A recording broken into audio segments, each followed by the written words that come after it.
Bonjour, bienvenue à Culture du Royaume, ici Régent Cloutier.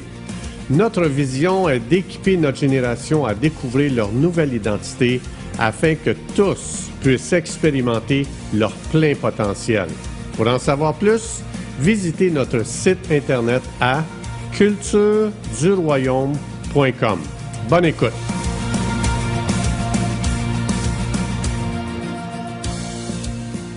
Bonjour, aujourd'hui on va continuer sur le psaume 91, donc notre but c'est d'équiper les gens pour les temps de crise qu'on peut traverser. Donc aujourd'hui on va continuer dans le psaume 91 qui équipe justement les gens pour être capables de vivre dans un monde en crise paisiblement et de vivre victorieusement. Le verset 11 et le verset 12, ça dit ceci, très intéressant. Dieu envoie des anges avec des ordres spéciaux dans le but de me protéger partout où je vais, me protégeant de tout mal. Verset 12. Là, ici, je lis dans la version TPT, évidemment. Si je marche vers un piège, les anges sont là pour moi et ils m'empêcheront de tomber dedans. Donc, très puissant et très encourageant. Donc, il faut savoir que Dieu ici veut nous encourager. Il dit, je vais t'envoyer du renfort. Tu es dans une crise, tu es attaqué, tu es menacé. Dieu dit, je vais t'envoyer du renfort. Tu n'es pas livré à tes propres forces pour te protéger toi-même. Il dit ici que toutes les armées angéliques reçoivent des ordres de la part de Dieu envers nous, pour nous, je vais juste vous donner des synonymes de ce que ça veut dire, pour nous accompagner. Les anges reçoivent des ordres, va accompagner un tel, va défendre un tel, va escorter l'autre, va garder cette personne-là, va porter cette personne-là dans tes bras, porte-la dans tes bras, va la protéger, prends-en soin, va soutenir ces gens-là, veille sur lui, va encourager l'autre. Et ça, c'est à l'infini. Dieu ici, ça dit qu'il envoie des ordres aux anges continuellement. Donc, ça veut dire que ma prière est très importante. Si je dis, Seigneur, envoie-moi de l'aide, j'ai besoin de protection, j'ai besoin d'être encouragé aujourd'hui, j'ai besoin d'être fortifié. Il y a des anges qui vont recevoir des ordres spécifiques selon ta prière, selon ce que tu as demandé. Donc, je veux juste rappeler ici aux gens, on ne doit pas chercher les anges, on doit chercher Jésus de tout notre cœur. Donc, l'apôtre Jean, ça lui a été dit de vraiment chercher Jésus. Premièrement, parce que Jésus est plus grand que les anges. Donc, chaque fois qu'on fait appel à Dieu, bien, Dieu il va envoyer des anges appropriés selon notre situation, selon notre besoin, parce qu'il y a toutes sortes d'anges dans la Bible. Quand on fait une étude dans la Bible concernant les anges, c'est très encourageant. Il y a toutes sortes d'anges, comme je disais, et donc la Bible parle justement qu'il y a des anges guerriers. Il y a des anges qui sont là pour nous protéger, pour nous défendre. Donc, aussitôt qu'on est attaqué, lorsqu'il y a une guerre spirituelle, il y a des anges qui sont engagés dans ce combat-là. Donc, comme par exemple, on voit dans la Bible que Dieu envoyait des anges dans le camp ennemi, puis ils défaisaient les boulons des roues, des chariots, des armées, et puis personne n'était capable de partir à la guerre contre le peuple de Dieu.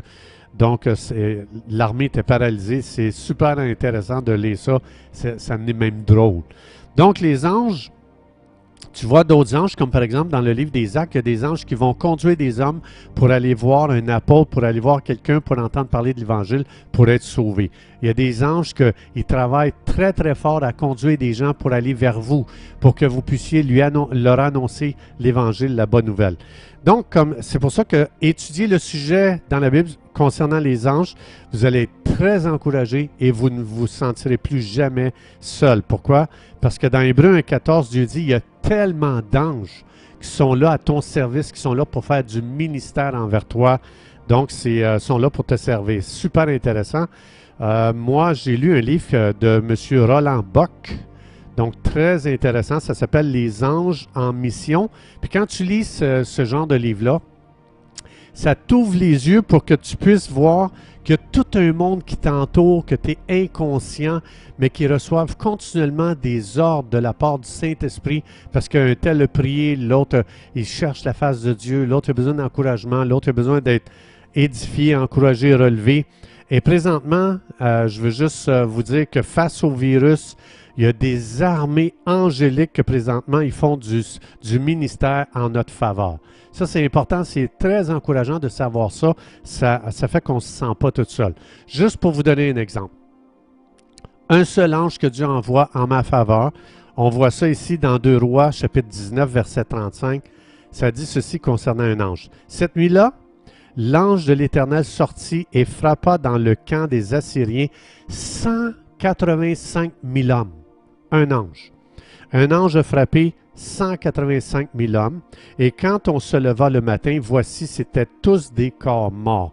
Est-ce que vous pouvez imaginer dans Hébreux 1,14, quand que Dieu dit, j'ai mis les armées angéliques à ton service, qui vont faire du ministère envers toi. Imagine-toi les armées. Ici, on ne parle pas d'une armée d'anges, on parle d'un seul ange que lui va dealer avec 185 000 hommes. On voit partout dans la Bible où est-ce qu'un ange, à un moment donné, s'est présenté, il s'en allait détruire une ville au complet. Et le Seigneur, à la dernière minute, il dit non. Il y a des gens qui ont intercédé, il y a des gens qui se sont tournés vers Dieu. Donc, c'est très puissant. Les anges sont extrêmement puissants. Et Dieu, il veut nous encourager. Rappelez-vous que le psaume 91, c'est quand notre protection est menacée. Dieu, il ouvre la porte du ciel et il dit, sache que toutes ces armées angéliques, ils sont là pour te protéger. Donc, les armées d'anges sont extrêmement puissants. Psaume 34, verset 7, ça dit que les anges campent autour de nous. Ils forment un cercle autour de nous, puis ils nous protègent. Vous allez voir ça dans des versions. Ça dit que les anges campent autour de nous en forme de cercle et ils servent de bouclier pour nous protéger. Super intéressant. Dans Job, chapitre 33, verset 23, Job 33, 23, Job explique qu'il y avait des anges intercesseurs. Donc, tu as des anges guerriers, tu as des anges d'encouragement, tu as des anges de louange, tu as des anges intercesseurs. Il y a des anges pour toutes les catégories de la vie. Dans Apocalypse, on voit justement qu'il y avait des anges de louange qui étaient là, qui louaient Dieu jour et nuit. Donc, un verset ici qui est très intéressant que je veux partager avec vous, c'est dans Psaume 103 au verset 20. Ça dit ceci concernant les anges. « Bénissez l'Éternel, vous ses anges. Vous qui êtes puissants en force et qui exécutez les ordres de Dieu en obéissant à la voix de la parole de Dieu. » Donc, ça c'est super intéressant parce que ça explique que les anges obéissent seulement à la parole de Dieu. Donc, c'est pour ça que Dieu nous a donné des milliers de promesses dans la Bible. Donc, il y a quelqu'un qui a dit qu'il y avait 32 000 promesses dans la Bible. Ça, ce que ça veut dire, c'est que c'est important. On ne balance pas comme ça des paroles à droite et à gauche, comme ça, à peu près.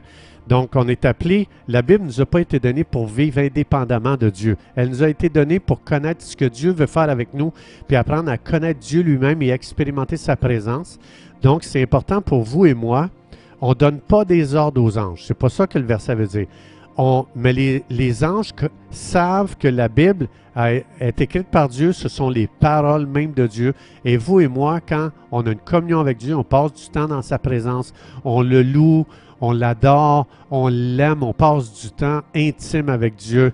C'est important dans ces temps-là de demander, Saint-Esprit, quelle est la parole que j'ai besoin présentement pour ma situation, que je pourrais déclarer, parce que la parole de Dieu que vous allez prendre, la promesse de Dieu dans la Bible, et que vous allez déclarer, si ça vient d'un réma, c'est-à-dire une parole personnelle pour le moment présent pour votre vie, sachez que les anges, ils reconnaissent si cette parole-là vient de Dieu dans une communion avec Dieu, et les anges vont prendre cette parole-là, puis ils vont courir pour l'exécuter, pour accomplir cette parole-là.